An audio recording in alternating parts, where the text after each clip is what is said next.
अस्सलामुअलैकुम। हमारा आज का टॉपिक है money multiplier. Money multiplier monetary economics का एक बहुत इंपॉर्टेंट टॉपिक है। मनी मल्टीप्लायर का मतलब ये होता है कि जो मनी हम या जो पैसा हम बैंक में डिपॉजिट करते हैं वो कितने टाइम्स इंक्रीज हो जाता है। एक अमाउंट, फॉर एग्जांपल मैंने 1 लाख रुपए बैंक में डिपॉजिट किए तो वो मुख्तलिफ ट्रांजैक्शंस के ज़रिए होता हुआ उसमें कितना इजाफा हो सकता है, ये मनी मल्टीप्लायर है। इन्वेस्टमेंट मल्टीप्लायर से मिलता जुलता टॉपिक है ये।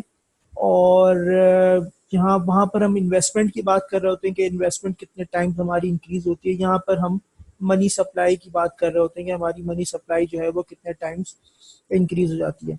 मनी मल्टीप्लायर का जो फॉर्मूला है वो कुछ ऐसे है कि अगर मैं 1 divided by cash reserve ratio कर दूं तो मुझे जो है वो मेरा मल्टीप्लायर का जो है वो पता चल जाएगा कि मनी मल्टीप्लायर कितने टाइम्स आ रहा है।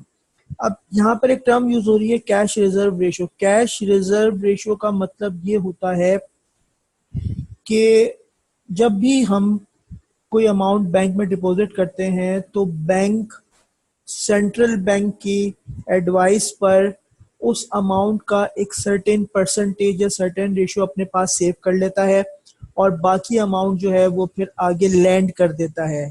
लेट सपोज मैंने 1 लाख रुपए बैंक में जो है वो डिपॉजिट करवाए। 1 लाख का 20% जो है वो कैश रिजर्व रेशो है, यानी बैंक जो है नॉर्मल कमर्शियल बैंक वो 20% अपने पास रख लेंगे। यानी अगर मैं 1 लाख का 20% लूँ तो ये 20,000 बनता है। 20,000 जो है वो अपने पास एक रिजर्व के तौर पे रखेंगे और रिमेनिंग 80,000 रुपीज जो है वो आगे दूसरे लोगों को लैंड कर देंगे। इसी तरह ये 80,000 रुपीज जो है ये किसी अगर बैंक अकाउंट में रखवाए जाते हैं तो इसमें से भी फिर 20% बैंक अपने पास रखेगा और उसका 80% आगे जो है वो लैंड कर देगा।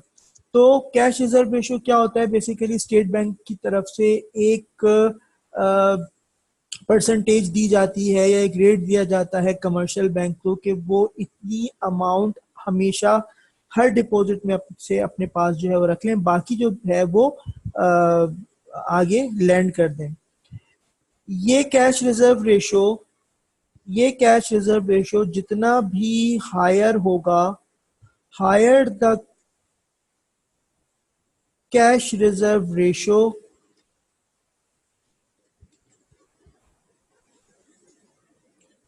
Lower the money supply in economy. आप इस रिजर्व रेशो को जितना हायर करेंगे, आप जितनी ज़्यादा अमाउंट बैंक जो है वो अपने पास डिपॉजिट में से काट के रख लेगा और बाकी लैंड करेगा, उतनी ही मनी सप्लाई मार्केट में कम होगी और इसका जो इफेक्ट पड़ेगा उतनी ही आपकी इन्फ्लेशन भी फिर कम हो जाएगी। इसका मतलब है कि अगर सेंट्रल बैंक को जो है वो मनी सप्लाई पे कंट्रोल करना है तो वो इस कैश रिजर्व रेशियो को इंक्रीज कर देगी, और इसके अपोजिट अगर सेंट्रल बैंक को मनी सप्लाई में इजाफा करना है तो वो इस कैश रिजर्व रेशियो को कम कर देगी। तो अगर higher the cash reserve ratio है, lower the money supply in economy है, और उसका जो अगला इफेक्ट होगा वो ये होगा कि आपकी इन्फ्लेशन भी कम हो जाएगी। यानी मनी सप्लाई की जाहिर सी बात है बढ़ने की वजह से इन्फ्लेशन बढ़ जाती है। तो जब मनी सप्लाई कम होगी इकोनॉमी में तो ऑटोमेटिकली उसका इफेक्ट इन्फ्लेशन पर आएगा। तो जब सेंट्रल बैंक की ये ख्वाहिश होती है कि वो इन्फ्लेशन को कम करे या मनी सप्लाई को रोके तो वो इस कैश रिजर्व रेशियो को बढ़ा देता है। तो फिर आपके कमर्शियल बैंक्स को इस रेशियो के हिसाब से अमाउंट डिडक्ट करके अपने पास रखनी होती है। तो ये मनी मल्टीप्लायर है। For example cash reserve ratio हमारा 20% है और मैं अगर इस फॉर्मूले में रखूं, यानी 1 डिवाइडेड बाय 20% को अगर मैं रख दूं यहाँ पर, तो मेरा जो आंसर आएगा वो आएगा 5 टाइम्स। यानी मैं जो भी पैसा डिपॉजिट करूंगा वो 5 टाइम्स जो है वो सर्कुलेट करेगा।